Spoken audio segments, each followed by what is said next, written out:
Hello साथियों, आप सभी को नमस्कार। आज हम लोग का डेली स्टडी ब्लॉग का 18वां दिन है, डे 18 है। तो इस क्रम में हम लोग आज कंटिन्यूअस 18 दिन सफलतापूर्वक स्टडी कर रहे हैं, बिना कोई बाधा के, बिना कोई परेशानी के, बिना कोई कारण के। तो ये बहुत अच्छी बात है कि जब आप कोई कार्य को करते हैं तो अगर उसमें लगातार रहते हैं, आपको हमेशा प्रेरणा देता है, आपको हमेशा सीख देती है। तो ये इसीलिए बोला जाता है कि जो आप काम कर रहे हैं उसको लगातार कीजिए। लगातार आप कीजिएगा तो उससे आपको बहुत सीखने को मिलेगा, देखने को मिलेगा, समझने को मिलेगा, जानने को मिलेगा। ठीक है, तो ये यही होता है कंटिन्यूटी का फ़ायदा। तो इस क्रम में हम लोग आज 18वां दिन है, तो ये बहुत खुशी की बात है आपके लिए भी और मेरे लिए भी कि हम लोग 18 दिन सफलतापूर्वक पढ़ें। तो चलते हैं, आज का भी इस वीडियो को शुरू करते हैं। सबसे पहले समय देख लेते हैं।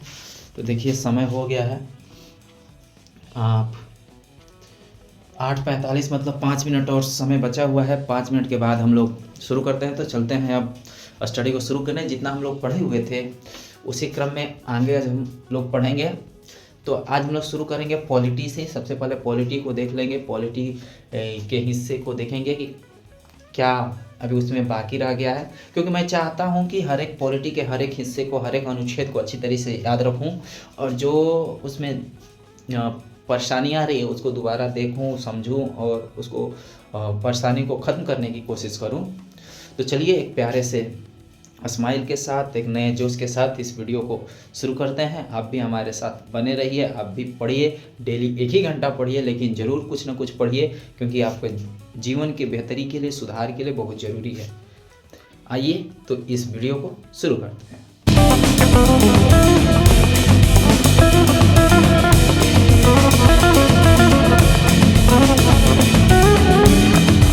तो आज हम लोग विधानमंडल को देख रहे हैं, जो लेजिस्लेटिव को बोलते हैं। विधानमंडल को अच्छी तरीके से आज इसको ख़त्म कर देंगे। 100% इसके अनुच्छेद को पढ़ने का प्रयास करेंगे, याद रखने का प्रयास करेंगे। तो आज इसी टॉपिक को लेते हैं। इसके बाद आगे देखते हैं कि कौन सा टॉपिक आता है। चलिए शुरू करते हैं।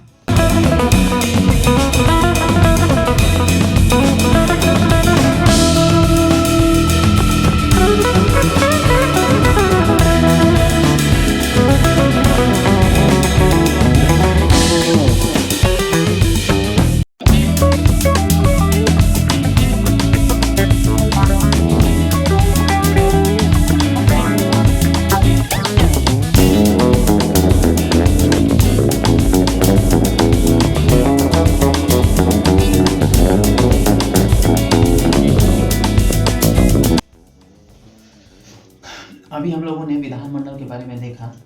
इसमें अनुच्छेद 168 ले लेकर बीच बीच में कुछ अनुच्छेद को छोड़कर अनुच्छेद 213 तक है। तो इसमें अनुच्छेद 168 कहता है कि हमारा एक विधानमंडल होगा। विधानमंडल का कार्य क्या है? यह राज्य का कानून बनाने वाली एक संस्था है विधानमंडल। इसका जो अंग है 3 है, विधान परिषद, विधानसभा और राज्यपाल।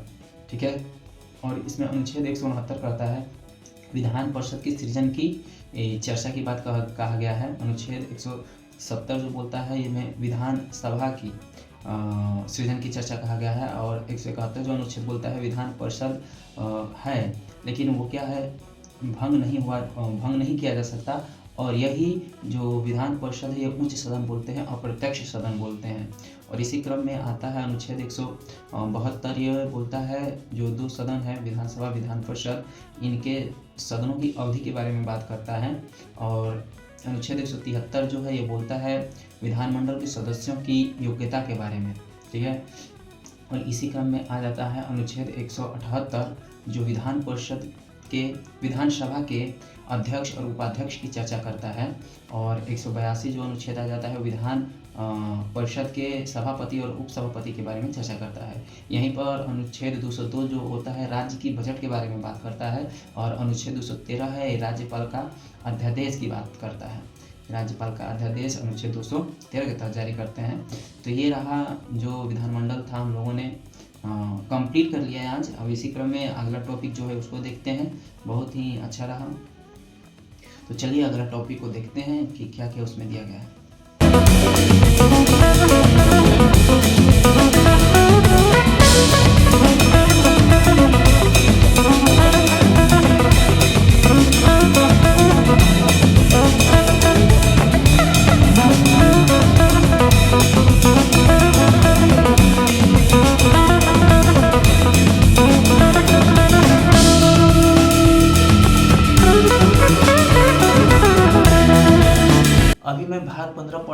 जिसमें निर्वाचन और चुनाव की बात कही गई है, इलेक्शन कमीशन की बात कही गई। इसमें तो आधा से अधिक तो मुझे पता ही है, क्योंकि मैं खुद चुनाव करवाया हूँ, क्योंकि 2-2 3-3 बार चुनाव करवाया हूँ, तो उसमें मैं जानता हूँ कि चुनाव की प्रक्रिया क्या होती है।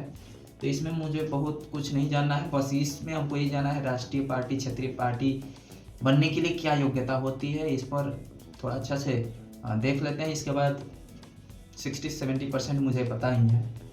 तो चलते हैं, देखते हैं कि चुनाव के बारे में। इसका जो अनुच्छेद है ये 324 अनुच्छेद के अंतर्गत आता है। चुनाव का, निर्वाचन का भाग 15 में है, इस बात को ध्यान दीजिएगा। भाग 15 में निर्वाचन की बात कही गई है और यह अनुच्छेद 324 में आता है।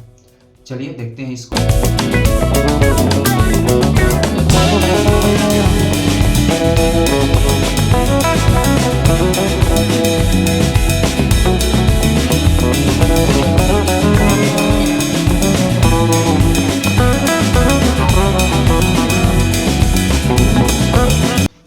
अभी मैंने पढ़ा निर्वाचन आयोग के बारे में 2-4 पॉइंट जो आपके साथ शेयर कर देता हूँ। पहला कि निर्वाचन आयोग जो अनुच्छेद है 324 के अंतर्गत आता है, और ये निर्वाचन आयोग की नियुक्ति जो है प्रधानमंत्री की सलाह पर राष्ट्रपति करते हैं।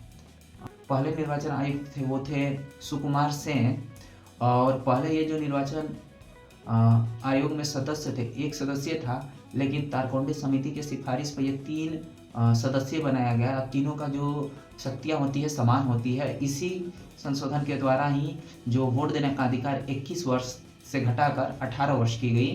तो ये बहुत महत्वपूर्ण है। और ये एक और पॉइंट इसमें है कि जो चुनाव आयोग का जो स्थापना हुआ था वो आपको 25 जनवरी 1950 में हुआ था। तो 25 का दुगना क्या होता है 50, 25 जनवरी 1950। तो ये सीधा सीधा है, आप हमेशा याद रख सकते हैं। तो ये अभी पढ़ा। आप चलते हैं हिस्ट्री पढ़ने के लिए। हिस्ट्री में देखते हैं कि क्या क्या दिया गया।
अचानक बचा, मैं डर गया। आइए समय दिखाता हूँ। समय देखिए 12 बज चुका है। अचानक बजने की वजह से मैं डर गया। मैं कंसंट्रेशन कर रहा था, पढ़ाई पे लिख रहा था। अब धीरे धीरे आदत बनेगी, जो होता है अच्छे के लिए होता है। ये इसका था नहीं अभी ख्याल कि बजेगा, लेकिन अचानक बजा। कोई नहीं। आज वैसे तो इतिहास में गांधी जी के बारे में जो हम लोगों ने पढ़ा था उसी के क्रम में आगे हम लोगों ने पढ़ा। जैसे कि मैं एक कालखंड को कालक्रम से बता देता हूँ आज भी कि कैसे कैसे था इनका। जैसे कि 1829 में इनका जन्म हुआ, 1833 में इनका विवाह हुआ, 1883 में इनका विवाह हुआ, 1883 में इनका विवाह हुआ। 1888 में लंदन गए पढ़ने के लिए बैरिस्टर। 1891 में पढ़ के आए तो बम्बई और राजकोट में इन्होंने वकालत की। 1893 ईस्वी में ये चल गए केस लड़ने साउथ अफ्रीका। 1894 में वहीं रहकर उन्होंने सामाजिक कार्य और वकालत करने का फैसला लिया। वहीं नटाल कांग्रेस की स्थापना किया और 1901 में फिर भारत आए। फिर 1902 में फिर पुनः साउथ अफ्रीका चल गए। 1903 में वहाँ उन्होंने जोहान्सबर्ग के करीब एक वकालत का दफ्तर खोला और 1904 में ही ये फिनिक्स फर्म की भी स्थापना किया। 1906 में इन्होंने आजीवन ब्रह्मचर्य रहने का फैसला लिया। 1907 में यहाँ ब्लैक एक्ट के खिलाफ प्रदर्शन किया। ब्लैक एक्ट उस समय था चल रहा था। और 1908 में कारावास दंड आंदोलन शुरू हुआ उस समय भी ये सम्मिलित थे।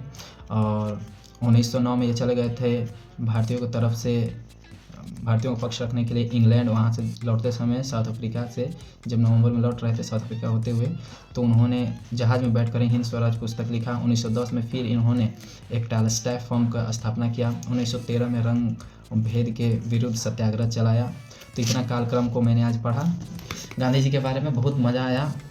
अच्छे तरीके से कालखंड को क्रम से याद कर लिया हूँ। और इसमें और भी बहुत सारे हिस्से बाकी हैं गांधी जी के बारे में, उसको मैं आने वाले अगले वीडियो में मैं चर्चा करूँगा, बताऊँगा और बात करेंगे ही।